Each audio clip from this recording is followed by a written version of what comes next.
The Galactic Academy's Xenobiology lab fell silent as Professor Thrinex adjusted the holographic display. 23 students from 12 different species leaned forward, their various sensory organs focused on the rotating image of a human nervous system. Note the density of nociceptors, Thrinex clicked, her mandibles spreading in what passed for academic satisfaction among the Vexthari.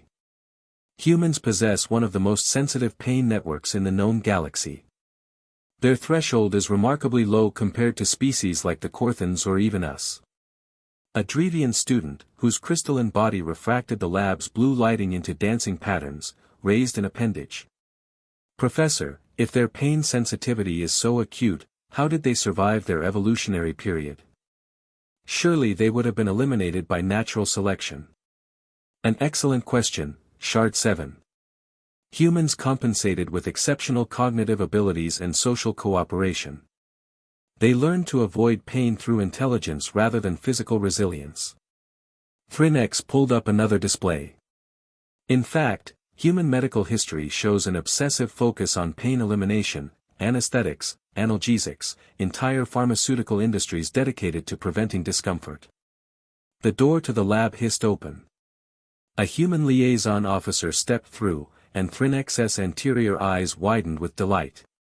Ah, perfect timing. Class, this is Lieutenant Marcus Webb from the Terran Diplomatic Corps. He's agreed to answer questions about human physiology. Marcus grinned, running a hand through his dark hair. He wore the standard Corps uniform, sleeves rolled up to his elbows. Happy to help, Professor. Though I gotta warn you, I'm not a scientist.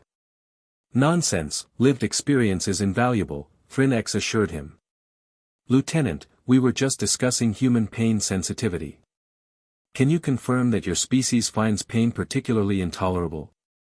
Marcus tilted his head thoughtfully. I mean, nobody likes pain, Professor. But intolerable? I wouldn't say that. A murmur rippled through the class. A Quillian student, whose translator rendered their subsonic vocalizations into standard galactic, spoke up. But the literature shows humans invented countless pain relief methods. Surely this indicates an inability to function through discomfort. We invented them because we could, not because we needed them for basic function, Marcus explained. Yeah, modern medicine is great, but humans dealt with pain for thousands of years before we had good treatments. Thrinex's mandibles clicked skeptically.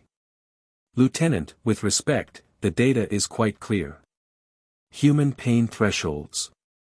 Are you talking about the minimum force needed to register pain, or the amount of pain we can actually handle? Marcus interrupted gently. Because there's a difference between feeling something and being stopped by it. Before Thrinex could respond, a medical alert chimed from her data pad. Excuse me, class. Continue your questions with the lieutenant. I'll return shortly. As the professor scuttled out, the students gathered closer to Marcus. Shard 7's crystalline surface pulsed with curiosity. Lieutenant, have you personally experienced significant pain? Marcus laughed. Sure. Broke my arm when I was 12. Dislocated my shoulder during basic training. Got a nasty burn once while cooking. He paused. Oh, and I got this last month. He turned, pulling up his right sleeve further to reveal an intricate tattoo covering his shoulder, a detailed rendering of Earth with a ship launching toward the stars. The class recoiled collectively. You voluntarily wounded yourself, a small pin-knit student squeaked from the back. Repeatedly. It's not a wound, exactly. It's art. Marcus rotated his arm so they could see the full design. Took about 6 hours in the chair. 6 hours. Shard 7's voice cracked through the translator. You allowed someone to stab you thousands of times for 6 hours for aesthetics? Well, when you put it like that, Marcus chuckled. Yeah, pretty much. Lots of humans do it. Some people cover most of their bodies. A Vexthari student, smaller than Professor Thrinex, stepped forward cautiously. But why? What purpose does it serve beyond the decorative? Marcus considered the question seriously. It's different for everyone. For me, this represents leaving Earth, joining something bigger. The pain was part of it, a way of marking something important. You don't forget experiences that cost you something. This makes no evolutionary sense, Shard 7 insisted. Deliberately subjecting yourself to harm. The lab door burst open with a crash. A Korthani student stumbled in, their armored carapace cracked and leaking orange blood. Accident, equipment bay, collapsed shelf. The class erupted into chaos. Students scattered, several crying out in distress. The injured Korthani, despite their species' famous resilience, collapsed against the wall, shaking. Marcus moved instantly. He crossed the room in 3 strides, dropping to his knees beside the wounded student. Hey, stay with me. What's your name? Krevnor, the Korthani managed, their voice modulators distorting with pain. Okay, Krevnor, I've got you. Marcus examined the crack in the carapace. A shard of metal protruded from the wound. This is going to hurt, but I need to apply pressure to slow the bleeding. Can you handle that? Krevnor's eye stalks writhed in agony. Cannot, pain is. Yes, you can. Look at me. Marcus's voice carried absolute certainty. I know it hurts. Pain means you're alive. Breathe with me. In, he demonstrated. And out. That's it. Without hesitation, Marcus pressed both hands around the wound, his fingers slick with the orange blood. Krevnor screamed, a sound that made half the students cover their auditory organs. I know. Stay with me, Krevnor. Medical is coming. Marcus didn't flinch, didn't loosen his grip despite the caustic properties of Korthani blood that was already reddening his skin. Tell me about your homeworld. What's it like? Desert, 3 suns. Krevnor gasped. 3 suns, that's amazing. Keep talking. Tell me more. Professor Thrinex rushed back in with a medical team. They froze at the sight, the human, hands buried in a chemical burn-inducing wound, calmly keeping the injured student conscious and stable through conversation alone. Lieutenant, your hands, Thrinex started. Are fine. Get him stabilized first. Marcus didn't move until the medical team deployed their equipment and signaled it was safe. Only then did he pull his hands back, revealing blistered, burned palms.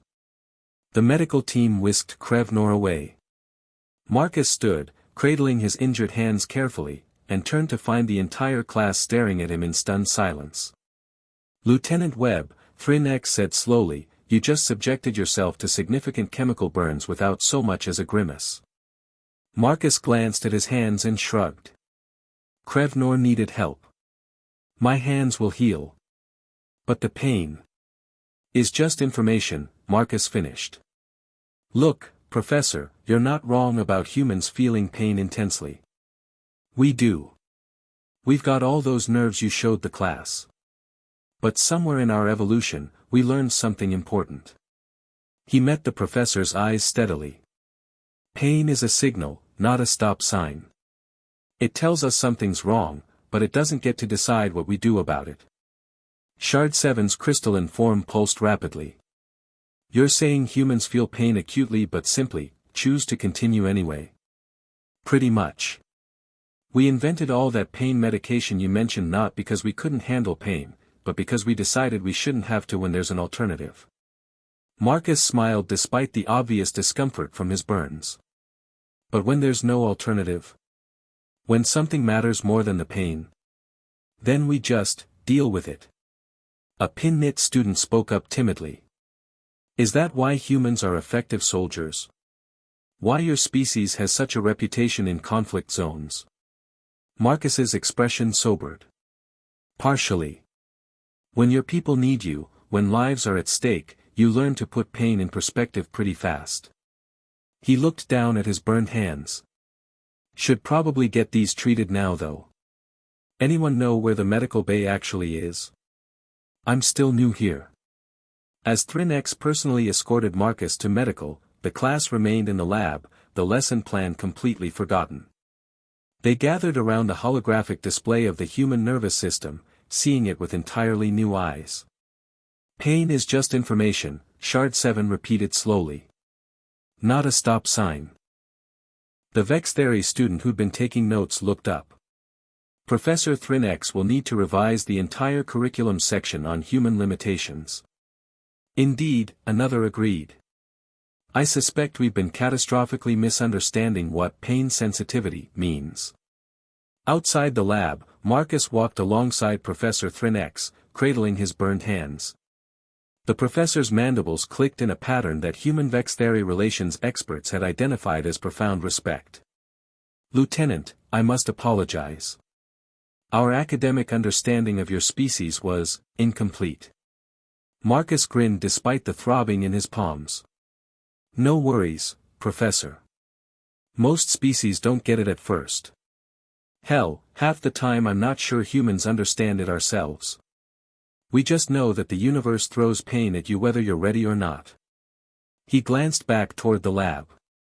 Might as well tattoo something beautiful on your skin while you're at it.